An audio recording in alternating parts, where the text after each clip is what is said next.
Cidadãos e governantes, aproximem-se, pois tenho diante de mim um intrigante episódio contemporâneo que ilustra, de forma notável, os mecanismos do poder e seus reflexos na arena internacional. Trata-se da chamada guerra comercial entre os Estados Unidos e a China durante a presidência de Donald Trump. Um conflito que, apesar de ocorrer entre as mais poderosas nações do globo, estendeu suas sombras e oportunidades até terras distantes, como o Brasil. Na origem, esta guerra advém da insatisfação americana com acordos comerciais julgados prejudiciais ao seu império mercantil. Trump, almejando proteger o labor e a indústria de seus súditos, lançou mão de tarifas, erguendo muralhas de imposto sob o pretexto da segurança nacional. A China, igualmente hábil no uso da virtude, respondeu à altura, instaurando um ciclo de retaliações que alvoroçou mercados e embaralhou rotas de comércio internacional. O Brasil, minha Itália do Novo Mundo, não se mostrou alheio a tais movimentos. Sofreu golpe direto com a taxa americana de 10% sobre seus produtos, sobretudo aqueles que encontravam solo fértil no mercado estadunidense. Este embate, ao estilo maquiavélico, revela que mesmo atores não centrais sucumbem às vontades dos poderosos, sendo por vezes prejudicados em nome da estabilidade almejada pelos reis de outras terras. Contudo, nobres ouvintes, o fluir da fortuna é imprevisível e dela sou observador atento. A guerra comercial dos titãs, ao prejudicar a exportação norte-americana de alimentos, abriu inesperado caminho para o agronegócio brasileiro se expandir. A China, buscando novos parceiros para suprir suas fomes colossais, voltou-se ao Brasil, tornando-o beneficiário de um desvio de comércio que aumentou riquezas em setores antes coadjuvantes. Mas advirto, todo ganho gerado por contingência exógena carrega consigo riscos de efemeridade. O fortalecimento do agronegócio não aliviou igualmente todos os segmentos. A indústria brasileira, refém de suas fraquezas estruturais e agora pressionada por concorrentes globais, viu demanda e margens de lucro sumirem como o orvalho ao sol da manhã. Tal disparidade evidencia ensinamentos claros.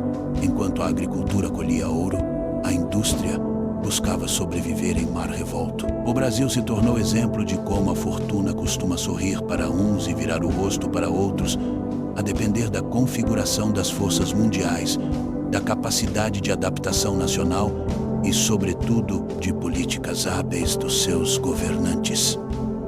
O realismo exige reconhecer que, em tempos de instabilidade, poucos são os que conseguem manter-se de pé, sem ajustes de rota. O câmbio brasileiro oscilou, exportações de commodities cresciam ao passo que importações se tornavam oneradas pela desvalorização da própria moeda. O povo sentiu nos preços dos alimentos o peso dessas mudanças globais. Eis a conexão sutil entre o macro e o cotidiano. A crise não poupou tampouco o setor privado, que foi compelido a reinventar estratégias, desviar mercadorias para outros mercados possíveis e pressionar o Estado por respostas diplomáticas e negociações. O governo, valendo-se do recurso das palavras e das fórmulas do direito internacional, buscou aliviar os danos, recorrendo inclusive à Organização Mundial do Comércio, palco onde as nações procuram, em meio ao caos, alguma ordem. Por trás da retórica oficial de defesa dos interesses nacionais, o que se vê é a concatenação de interesses próprios de cada príncipe. A China, ao favorecer a agricultura brasileira, não visa senão abastecer seu povo, enquanto os Estados Unidos defendem seu próprio prestígio e poder. O Brasil, por seu turno, tornou-se peça jogada entre dois gigantes, obrigado a agir com prudência para colher frutos sem se ferir nas batalhas alheias. O dilema das elites brasileiras assemelha-se às antigas repúblicas italianas pressionadas por impérios maiores. Não basta escolher entre lisonjear um parceiro ou outro. É mister, acima de tudo, cultivar a autonomia, ampliar alianças, diversificar mercados e refrear tentações de dependência excessiva que fragiliza o poder de barganha em futuras disputas. A análise setorial salta aos olhos. Toda política internacional, como sempre elucidei, produz vencedores e vencidos. O agronegócio foi erguido ao pódio, enquanto a indústria padeceu ante a concorrência asiática e a retração global. Tal disparidade exige reflexão sobre mudanças estruturais e a urgente busca de competitividade para que o Estado não se apoie apenas em um pilar, sob risco de ruína.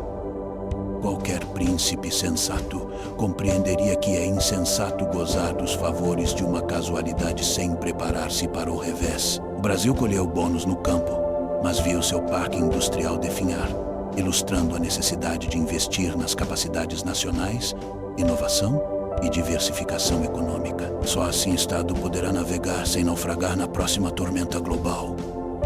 As relações externas do Brasil, ainda que proveitosas na bonança agrícola, cobraram sua fatura em maior dependência da China. Relembro que confiar demasiadamente em um só parceiro é postura de risco, pois fortuna é senhora volúvel. O príncipe que deseja estabilidade duradoura deve cultivar múltiplos aliados e evitar laços de servidão que lhe roubem o arbítrio. O sistema multilateral, encarnado na OMC, viu-se ameaçado. Com os Estados Unidos a desafiar as regras e bloquear soluções, a confiança entre as nações se esgarçou. O Brasil, historicamente defensor do multilateralismo, teve que assumir papel de guardião das normas em meio à incerteza, tarefa digna do mais sagaz dos estadistas. Essas crises não são apenas desafios, são oportunidades para testar e aprimorar a virtude dos líderes nacionais. Observa-se que os países que melhor manejaram suas vulnerabilidades e apostaram em políticas diversificadas atravessaram um temporal com menos danos. O Estado deve munir-se de flexibilidade, resiliência e, sobretudo, sabedoria para antever mudanças do vento. O legado dessa guerra comercial consiste num cenário global mais incerto, mas também repleto de chances para aqueles que souberem observar além da superfície. A competição entre potências não cessa e o reposicionamento das cadeias produtivas pode beneficiar até mesmo os que antes pareciam à margem, desde que possuam governantes de visão férrea e ação célere. Ao povo brasileiro e seus príncipes, deixo a advertência.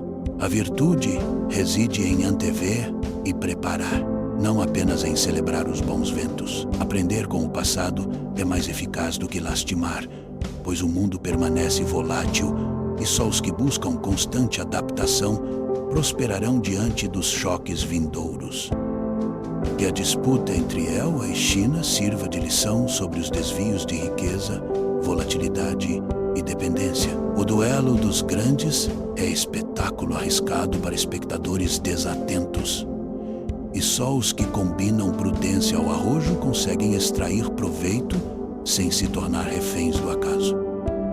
Enfim, senhores e senhoras, em todo embate comercial ou diplomático, é crucial recordar que os estados não possuem amigos permanentes, apenas interesses perenes. O príncipe que compreender tal axioma estará mais preparado para defender o bem comum, proteger os vulneráveis e garantir a prosperidade diante dos caprichos da fortuna. Eis a moral.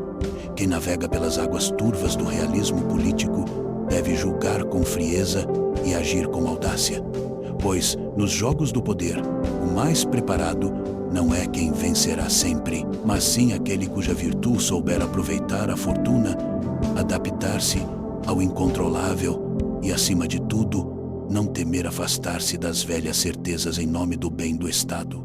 Reflitam sobre isso.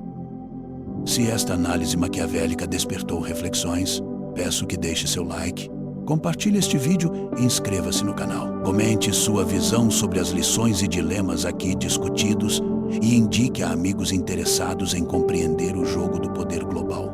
Lembrem, Quem antecipa a fortuna prospera diante dos desafios.